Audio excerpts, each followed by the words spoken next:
Selamat pagi, perkenalkan nama saya Rolis Putri Ambarita dari jurusan Kesejahteraan Sosial Angkatan 2017, NPM D1017042.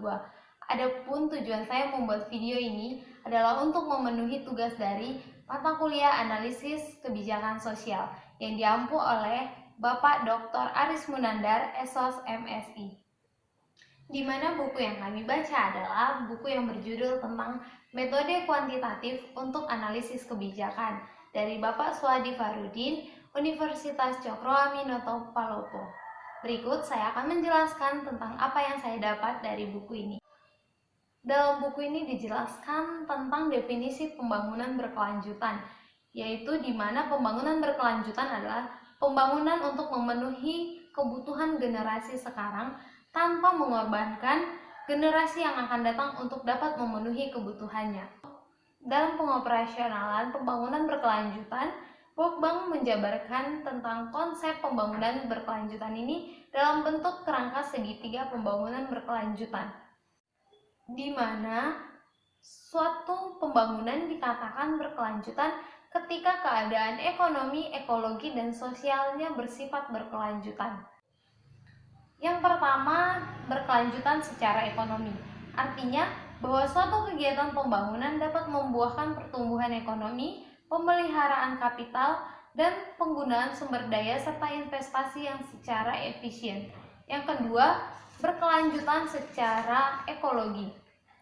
Artinya bahwa kegiatan tersebut harus dapat memanfaatkan integritas ekosistem, memelihara daya dukung lingkungan, dan konservasi sumber daya alam, termasuk keanekaragaman hayati. Yang ketiga yaitu berkelanjutan secara sosial, di mana kegiatan pembangunan hendaknya memasyarakat, atau dengan kata lain menciptakan pemerataan terhadap hasil-hasil pembangunan, mobilitas sosial, partisipasi masyarakat, pemberdayaan masyarakat, dan pengembangan kelembagaan. Pembangunan berkelanjutan tentulah tidak terlepas dari pembangunan wilayah. Charter mengungkapkan bahwa ini adalah strategi untuk mencapai pembangunan yang berpusat pada manusia, di mana fokus pengambilan keputusan tentang penggunaan sumber daya berada di tangan masyarakat atau organisasi-organisasi yang ada di dalam masyarakat itu sendiri. Atau dengan kata lain, masyarakat mengerti kebutuhannya, masyarakat mengerti tujuannya dan aspirasinya, serta masyarakat itu pula yang membuat keputusan untuk kesejahteraannya sendiri. Di mana partisipasi ini adalah bentuk keterlibatan atau keikutsertaan secara aktif dan sukarela, baik dengan alasan dari dalam diri ataupun dari luar diri seseorang tersebut yang terjadi dalam suatu masyarakat. 4 tahapan partisipasi masyarakat dalam suatu pembangunan. Yang pertama adalah partisipasi dalam membuat keputusan. Yang kedua adalah partisipasi dalam pelaksanaan. Yang ketiga adalah partisipasi dalam pemanfaatan hasil dari keputusan. Yang keempat adalah partisipasi dalam melakukan evaluasi dari suatu keputusan tersebut.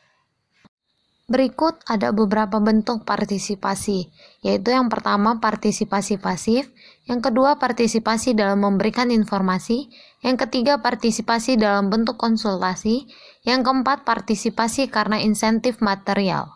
Selanjutnya ada partisipasi fungsional, partisipasi interaktif, dan mobilisasi diri sendiri atau partisipasi aktif. Kemudian kita akan membahas tentang kebijakan. Kebijakan ini berfokus pada 3 hal. Yang pertama adalah sudut pandang atau point of view. Yang kedua adalah rangkaian tindakan atau series of action.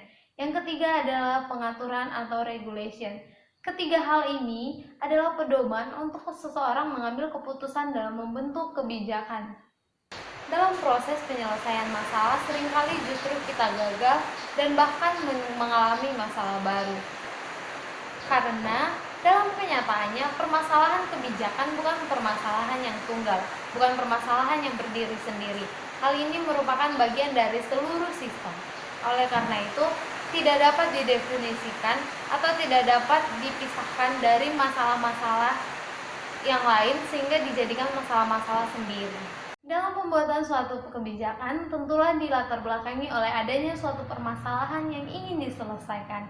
Dalam hal ini, pentinglah dilakukan perumusan masalah. Perumusan masalah dikenal dengan 4 tahap. Yang pertama adalah pencarian masalah atau problem search. Yang kedua, pendefinisian masalah atau problem definition. Yang ketiga, spesifikasi masalah atau problem specification. Yang keempat, pengenalan masalah atau problem sensing. Seperti yang telah dijelaskan, bahwasanya hal yang paling pertama yang harus dilakukan dalam perumusan masalah adalah pencarian masalah atau problem search. Dalam hal ini, pencarian masalah itu dimaksudkan bahwa untuk pindah dari suatu situasi masalah, maka penting dilakukan pencarian masalah. Pada hal ini, bukan pencarian masalah tunggal, tetapi penemuan betapa representasinya masalah dari berbagai perilaku kebijakan. Selanjutnya, hal yang perlu kita perhatikan adalah di mana adanya proses merumuskan masalah atau meta masalah, kemudian menemukan masalah-masalah yang substantif untuk menemukan masalah yang paling mendasar dan umum. Hal ini disebut dengan proses pendefinisian masalah atau problem of definition. Kemudian setelah mendefinisikan masalah, setelah dilakukannya pendefinisian, maka masalah yang formal yang lebih rinci dapat dispesifikasikan. Setelah masalah-masalah yang ada dapat kita definisikan dan kita lakukan secara signifikan, maka kita mendapat kemudahan untuk mencari solusi-solusi atau kebijakan-kebijakan yang terbaik yang harus kita lakukan. Terdapat dua pendekatan yang sedang berkembang dalam ilmu sosial atau dalam hal kebijakan. Yang pertama adalah metode kuantitatif dan yang kedua adalah metode kualitatif. Kedua metode ini adalah metode yang berbeda. Perbedaannya terlihat pada sifat, objek penelitian, pengumpulan, dan analisis data. Metode kuantitatif adalah metode yang pada umumnya menggunakan data-data yang bersifat numerik, sehingga mengurangi sifat-sifat subjektif dan sifat-sifat bias. Sedangkan dalam metode kualitatif adalah metode yang bersifat subjektif, dan pada umumnya hal ini terlihat dalam di akhir penelitian biasanya kesimpulan berasal dari si peneliti sendiri. Perbedaan kedua dari metode ini adalah kalau metode kuantitatif, hal-hal atau data-data yang diperlukan itu sudah ditentukan sebelum penelitian dilaksanakan. Sedangkan pada metode kualitatif, hal-hal seperti itu, data-data yang diperlukan itu akan lebih jelas ketika penelitian itu sedang berlangsung, akan didalami saat penelitian itu dilaksanakan. Selain kedua metode tersebut, ada beberapa jenis bentuk analisis yang boleh kita pahami untuk menganalisis suatu kebijakan.